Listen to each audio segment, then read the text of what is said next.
Hello, I'm Paul Beckwith, and in this video, I'm going to talk all about positive tipping points in technology, the economy, and society. So I'm finishing up what I want to say about this report I've been talking about in the last number of videos, Global Tipping Points 2023.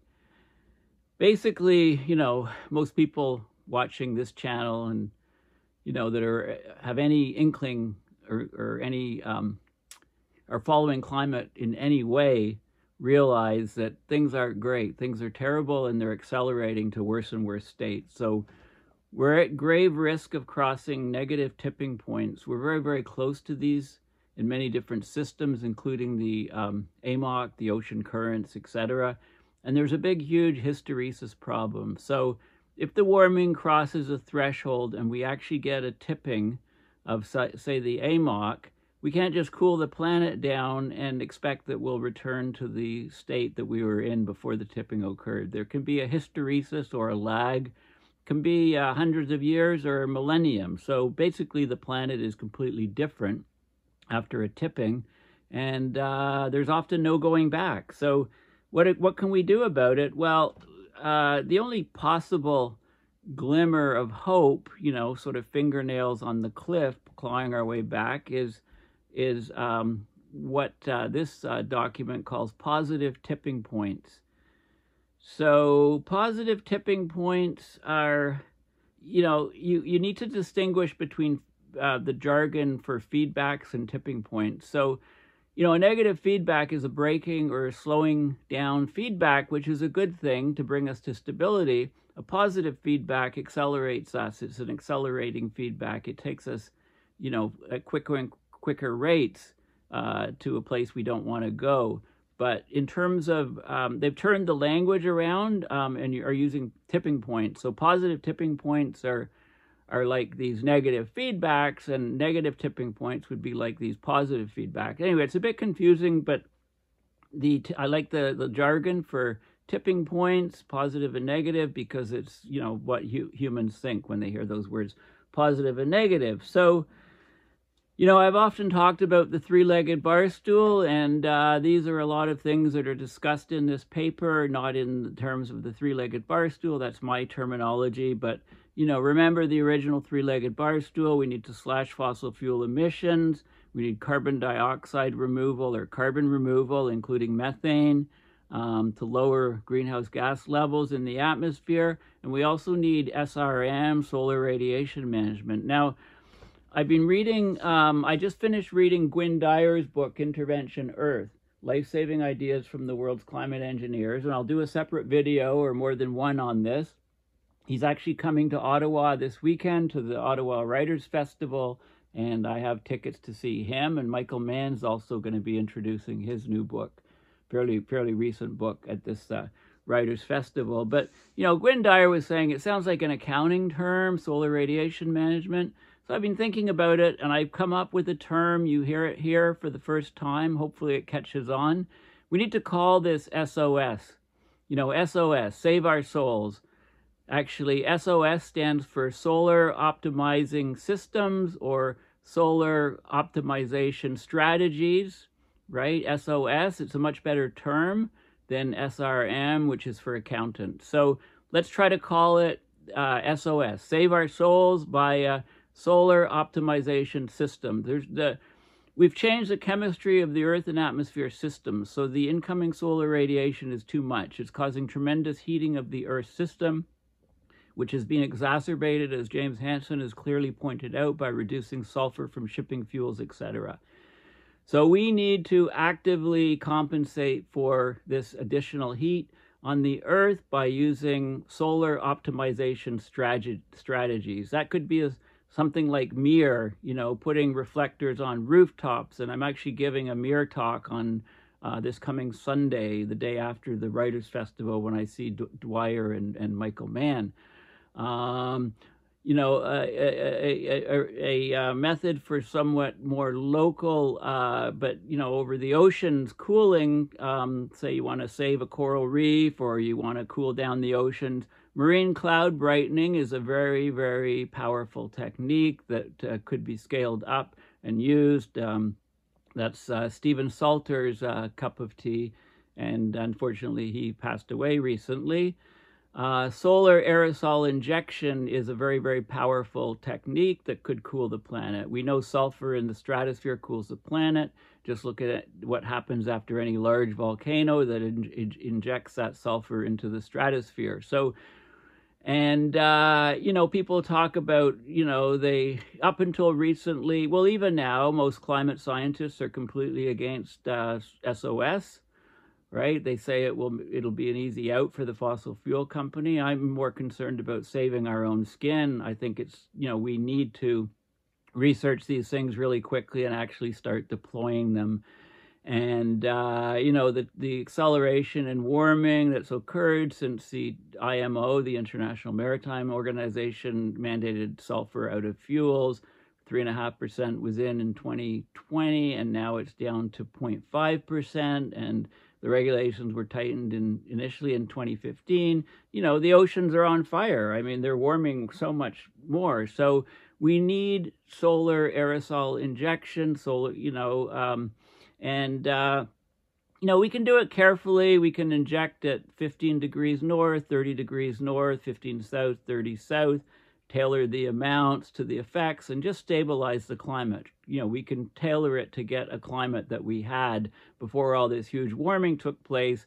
That will prevent us from crossing tipping points while we can slash fossil fuel emissions and pull carbon out of the atmosphere. It basically buys us time. So all of these things are needed and this report, the Global Tipping Point report, doesn't say much about SRM. Again, they're mainstream scientists to some extent, and they're poo-pooing the idea. So you've got to read Intervention Earth by Gwynne Dyers. It's a really good read on these topics. Okay, so let's go to the Gwynne Dyers book is for another video.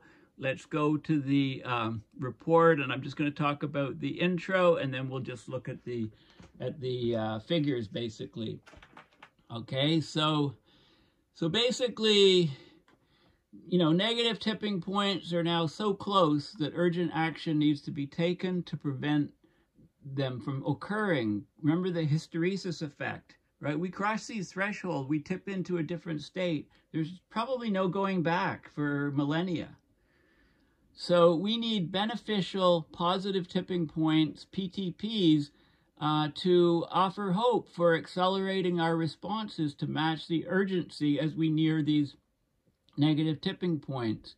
So a key task will be to learn how to intervene in socio-behavioral, technological, economic, and political systems in ways that enable these positive tipping points to emerge while minimizing harms and injustices. Okay, so that means, for example, making the desired change the most affordable, attractive, convenient, accessible, or morally acceptable option. And PTP, positive tipping points, occur when the balance of the system feedbacks, the reinforcing, amplifying versus the dampening feedbacks, shifts in favor of reinforcing ones, such as economies of scale and social contagion. Positive tipping point in one system can trigger one or more positive tipping points in other systems in a domino or cascade effect, generating widespread societal change. So the thing about tipping points is they can cascade like dominoes. And that happens on the negative side, which is bringing us to this huge climate problem.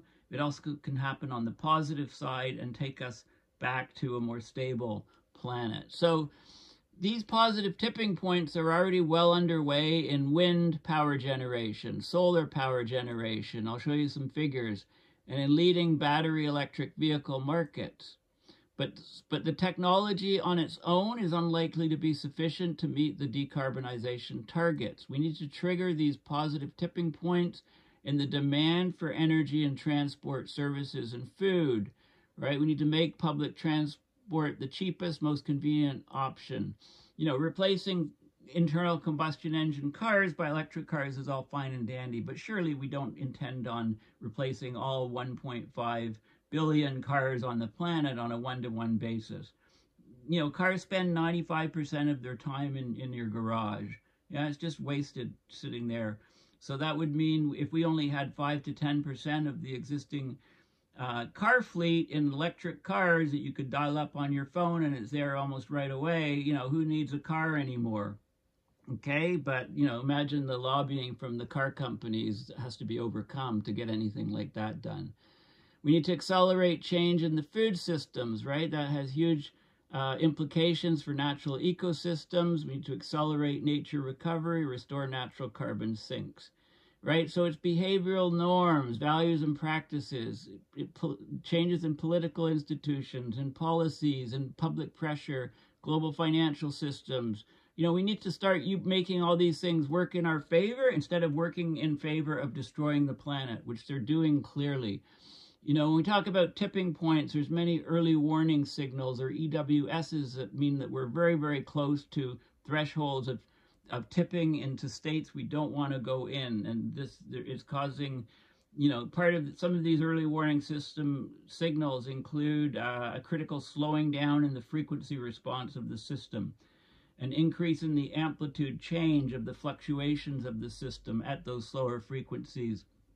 Those things happen as we approach a regime shift or a critical transition, a critical phase transition. So there's similar things in positive tipping points. There's these early opportunity indicators that indicate that we're approaching tipping point on the good side. So here's the key messages, and then I'll get to the figures. Transformative and just positive tipping points can emerge with the right enabling conditions, feedback, and triggers. There's no time to waste. We don't want to tip into these horrible situations like AMOC shutdown, completely rewiring heat on the planet. Climate solutions need to be focused on fundamental shifts in behaviors, values, and institutions. These are things that are as important as those that focus on new technologies, materials, and markets. And avoid, shift, improve logic. You know, we got to get our hands off the Control Alt Delete, you know, for human civilization and put it on avoid, shift, improve. You know, we need to rethink our activities, whether or not we omit them or avoid them, whether we shift or change them, and whether we improve them, make them more efficient. Okay, so basically we need positive tipping point theory, methods, and applications. We'll need a comprehensive, systematic, and transdisciplinary program of research and development. I should say implementation. We can't just research and develop. Don't have time. Decision makers need a systems thinking approach and a coordinated strategy that encompasses all economic sectors, all departments of government, civil society, including public consultation and both supply and demand side interventions. This systems thinking approach understands that the most effective way to catalyze global action may be via small group coalitions. Everybody doesn't have to agree. They never will. Like an example, a positive tipping point in green hydrogen, that's hydrogen created from electrolysis, could be put into ammonia for transport. That could be achieved if a few countries, major countries, implemented blending mandates for green ammonia and fertilizer manufacturing, and then it would spread to other areas. Okay, so I do want to talk about this important summary table. So these are the different sectors, like energy and power. The opportunity is to shift to solar PV, wind, and battery storage. That's 26% of global emissions. So this is a huge chunk of the pie. To enable it, we need a levelized cost of electricity of new solar and wind plus battery storage. That should be less than that of coal and gas power, and we've actually almost reached that. We need sufficient transmission and distribution infrastructure. You know, such a system will be much more resilient to extreme weather shocks if it's renewable. And once we get economies of scale, once we learn more about the technologies and what they can do, we'll get social contagion for domestic installation and technological reinforcement for domestic battery installation. So we need to shift domestic heat pumps, right? We've got a well-insulated housing stock, competitive or on installation cost and time of heat pumps versus gas or equivalent boilers. Technology is there for forced air, not quite there for boilers yet. I'm doing research on this right now. Running cost competitive with gas, and we can shift. Again, we get the economies of scale, the learning, social contagion, and technological reinforcement. We need to shift, for example, we need high temperatures. We need to burn some fossil fuels in order to get produce steel, but we can do that with green hydrogen. Okay, if we create the hydrogen from electrolysis, electricity, then we can burn the hydrogen and get the high temperatures we need for steel plants. We could lower the cost per ton. We need the cost per ton of production lower for steel from hydrogen and then from fossil-based fuels for making steel, right? And then all the same sort of good things happen to make it take off. Now, transport and mobility is a huge thing. So we need, of course, to shift to battery electric vehicles.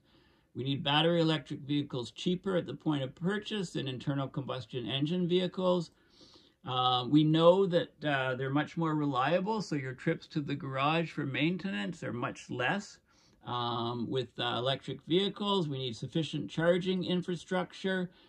Right? The performance needs to be competitive with the internal combustion engines. Things like acceleration, the sexy design of cars, all how they look. I mean, and price, of course, and. You could have policies like waiving parking fees in cities, have access to fast lanes, entry to air quality zones for, to stimulate the growth of electric. So again, once we hit economies of scale, the thing can take off. But we don't want to build 1.5 billion electric cars and replace every internal combustion engine. We want to build maybe 5 or 10% and replace the fleet. And have everybody, you don't need to own a car. You can just dial one up. We need, more infrastructure like safe streets, get people out walking and cycling and things like that, right? That can take off. Public transport networks, trucks, commercial fleets, etc., ships. We need better, battery electric trucks and green ammonia and aviation power liquid fuels, maybe run aircraft off hydrogen as well, ammonia, NH3, lots of hydrogen. You just break the hydrogens off and use it when you need. So you store it in a solid material as opposed to in like a Zeppelin, like the Hindenburg type situation where you store it as a gas. Food and agriculture is a huge one. There's tremendous amounts of food loss and waste. And, shifting norms and behavior, shifting maybe fridge design. I'd love to see a fridge where you load everything in one side, you rotate the fridge 180 degrees, and you take everything out of that side, right? So first in, first out, basically. Right? The way fridges are, a lot of stuff just disappears in the back and you end up throwing it out months later because you didn't even know it was there and it went bad because you take stuff out of the front of the fridge. Just simple things like that, right? You can pay me royalties if you design a fridge like that. Shift more plant-based to plant-based diets, right? Shifting norms and behaviors, improved alternatives to animal products, which are competitive on cost and taste and stuff. Right?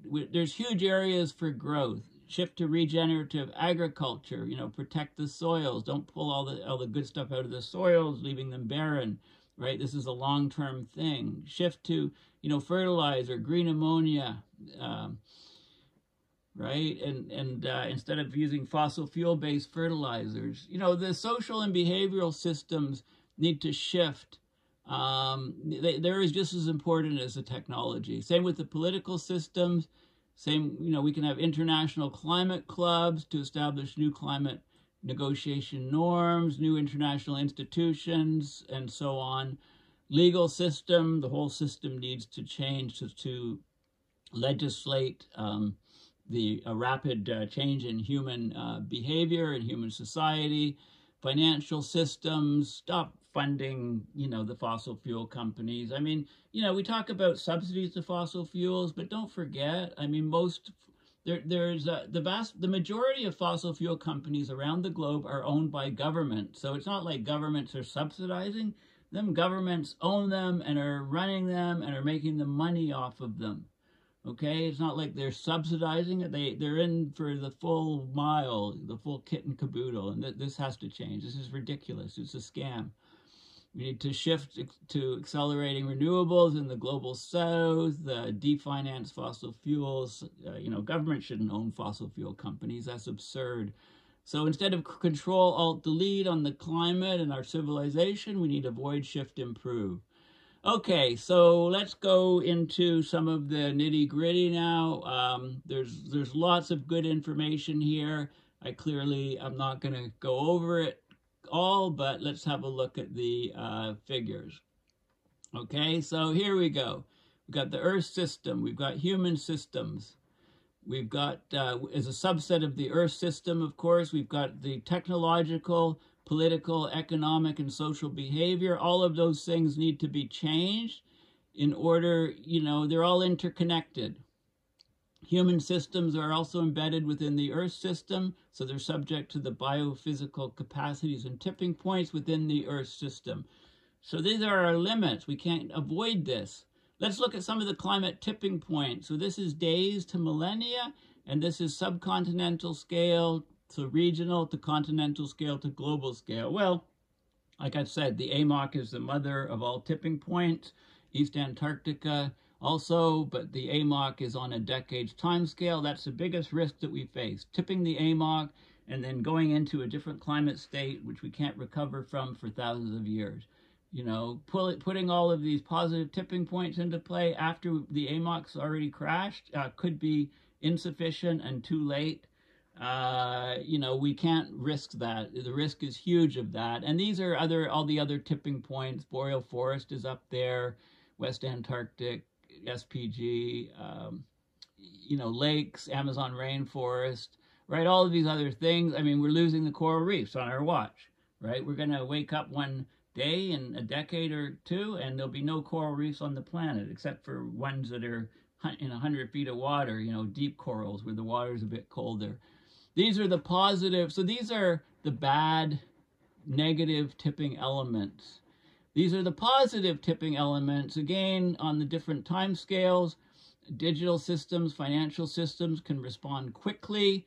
Energy systems take decades to retool and rebuild. Political systems are so lethargic and slow. Education systems, food systems, right? So all these sort of things take longer, but we have to act. Time is of the essence. We're running out of time for this civilization. Here's some of you got a system, you enable a technology, unintended consequences can drive it down. You can have outcomes that are meh, and then you can have a safe and just world outcomes where you get much better traction on your tipping.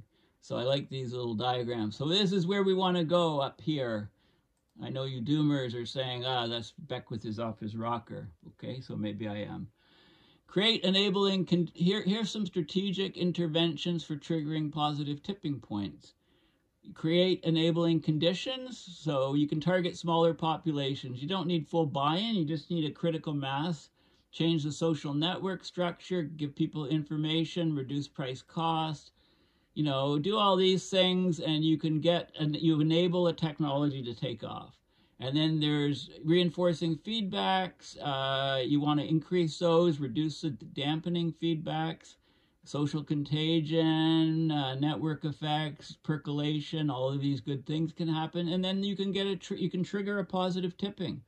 Social innovation, technological innovation, ecological, social, policy, investment, behavioral nudges, all these good things can happen.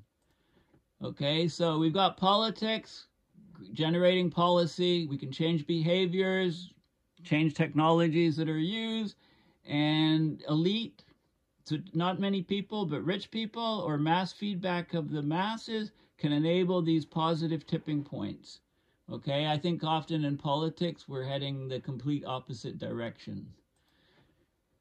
Okay, here's the avoid, shift, improve logic. Avoid activities that are harmful to the planet and us by association. Shift to more sustainable options and improve the technology of the remaining activity. Okay, so it can be a very powerful technique. Here's some positive tipping dynamics for wind. This is renewable energy, and this is heat pumps and household batteries. So, you can get, once you're adopting renewable energies and the price is really low, we're learning by doing, building more and more systems, the cost is lowered, we get policy feedbacks, and we get peer-reviewed effects. You go over to a friend's house, hey, their electric car, everything's powered by electricity, there's no coal, oil, or natural gas, they're all phased out, and you think, hey, that's really cool, let's do the same sort of thing. Grid goes down, you're okay. You're very resilient to extreme weather events. Household battery and heat pump adoption, same sort of loops of, beneficial loops, positive tipping points. Okay, it's not just in the climate system. Here's, this is the idea of, this is a causal loop relation of the vicious cycle of urban expansion and related transport regimes that need to be broken to reduce car dependency. So we've got traffic everywhere. You can't drive anywhere without going into traffic. Lots of CO2 emissions, frustrated people, road accidents, air and noise pollution. Travel time takes a long time. It's less attractive to drive a car. Okay, we need to put more money into road infrastructure and build up more roads for private cars. Huge cost to governments.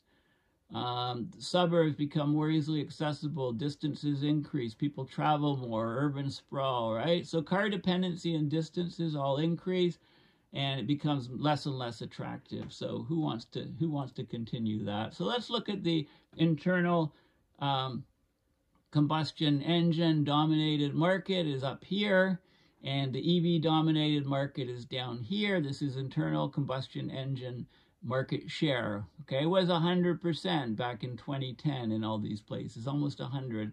And look what's happened in the last 15 years, basically.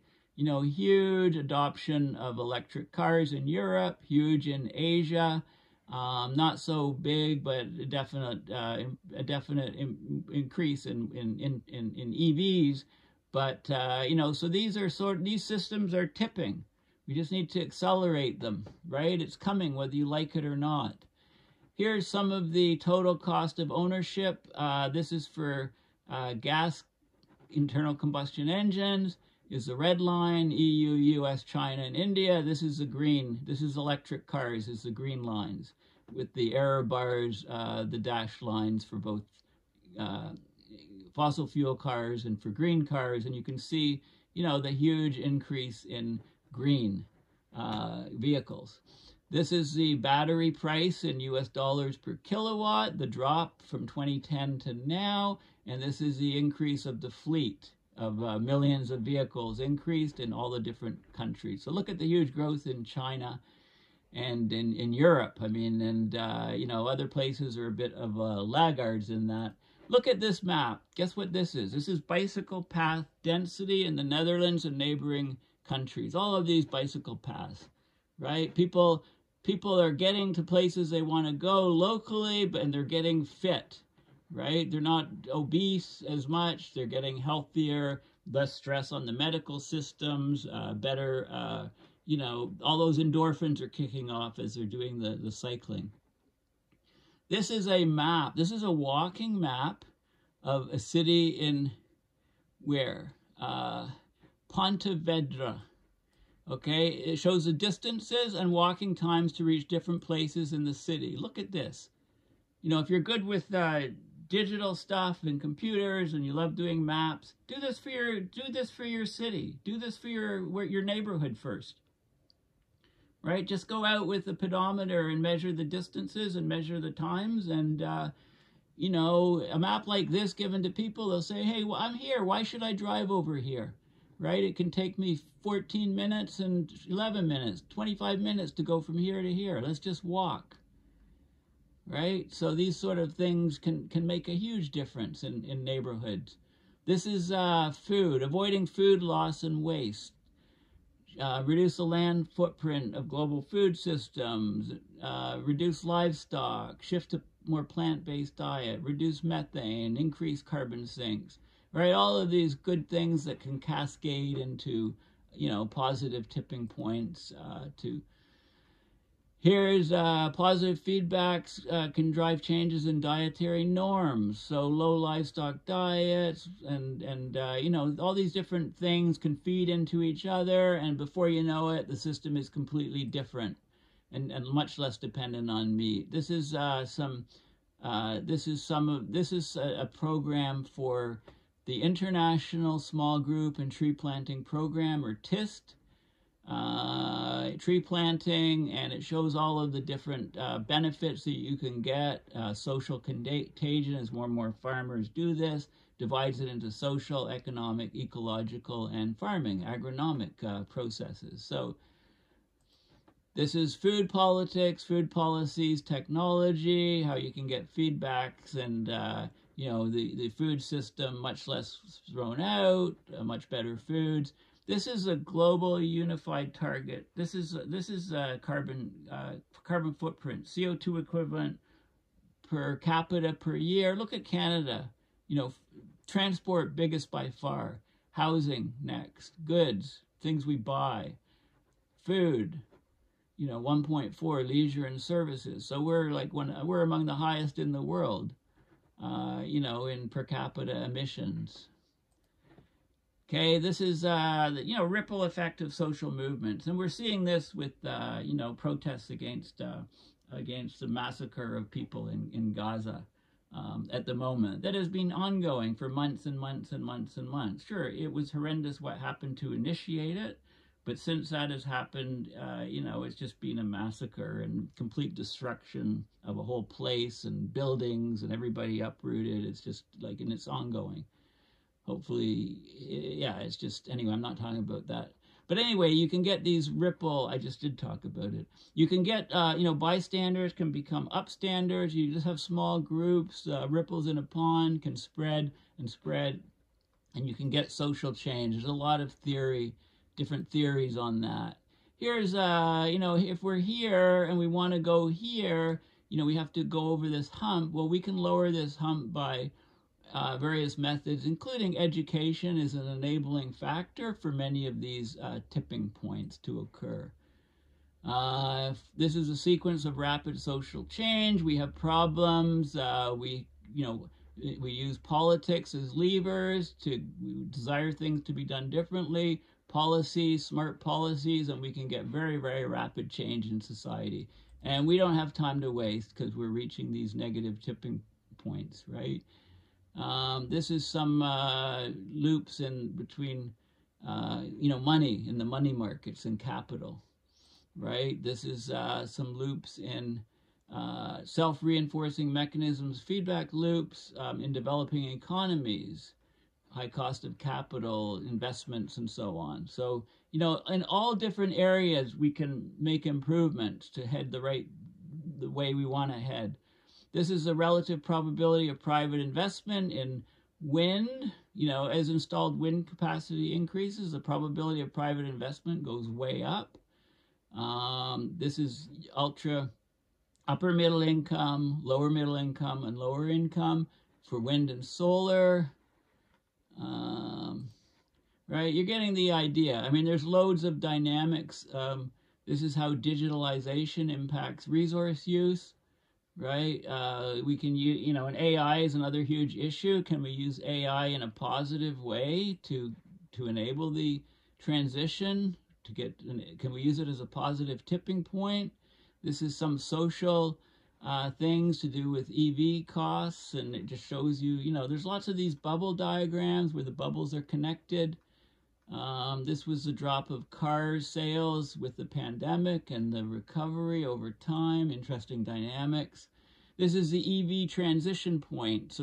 So this is the internal combustion vehicle market share dropping off as we go to renewables in all these different countries. And you can look at the autocorrelation signal, and it's increasing, right? So the autocorrelation increases as you approach a tipping point. The rigidity increases. We know we're heading for a regime change, right? Similar to the bad tipping points. This shows you investor stuff on return and This is also autocorrelation. So you can look at money markets and stuff and see when those are going to tip. You know, you can look at climate policies that you enact, see when they're going to tip. This is some of the ideas of cascades from one system to the others. There's cascades and domino effects for all of these different things. And the example is green ammonia as a fertilizer in this particular case. But, you know, it applies in many others. Here's the Earth system. We get, you know, we talk about the Sustainable Development Goals, which are rapidly disappearing. I like this. This is equality, this is equity, this is reality, and this is liberation. Okay, so the justice is important in the governance of positive tipping points. And I talked in the last video about that sort of thing. Let's just keep going, and here we go. Basically, you know, the last 100-odd pages are all the references for each of the different sections. So, you know, if you're interested, if you're reading a section and really interested, then these are the sections you want to go to, because you know, it's references on Earth system tipping points, for example. You can get all the current papers and stuff, and there's links. Some of them are open source, other ones will be behind paywalls, but you can get all of the data backing everything up. Okay, so there we go. I can get on to other topics because I've done enough videos on this Global Tipping Points report. It is that good. It is a must requirement for having a look at, or at least watch my videos on it. And like I said, you know, I'm going to talk about, I'm going to see Gwynne Dyers at the Ottawa Writers Festival in a few days. I might wait or do a video on this book before, depending on what catastrophes happen around the planet, and there's always plenty of them. And, you know, help me out with putting the SRM term, solar radiation management, into the dustbin of history. Let's call it SOS. Solar optimization systems, or solar optimizing strategies. Okay, we want to optimize solar energy on the planet so we don't go crazy and lose the ability to grow food and live on this planet. So it's solar SOS. We need SOS to save the planet. You know, hopefully that term takes off. You guys can help me a lot with that. You know, similar to, I hope it becomes as well known as things like the three-legged bar stool. What happens in the Arctic doesn't stay in the Arctic. It's not like Las Vegas and all these other, you know, climate casino, all these other things, because language is important, right? So SOS, to save the planet. Solar optimizing strategies, solar optimizing systems, solar optimization of systems, whatever, SOS. We need SOSs galore. Thank you for listening. Please go to my website, paulbeckwith.net, and donate to my PayPal to support my research and videos. Thanks again, and bye for now.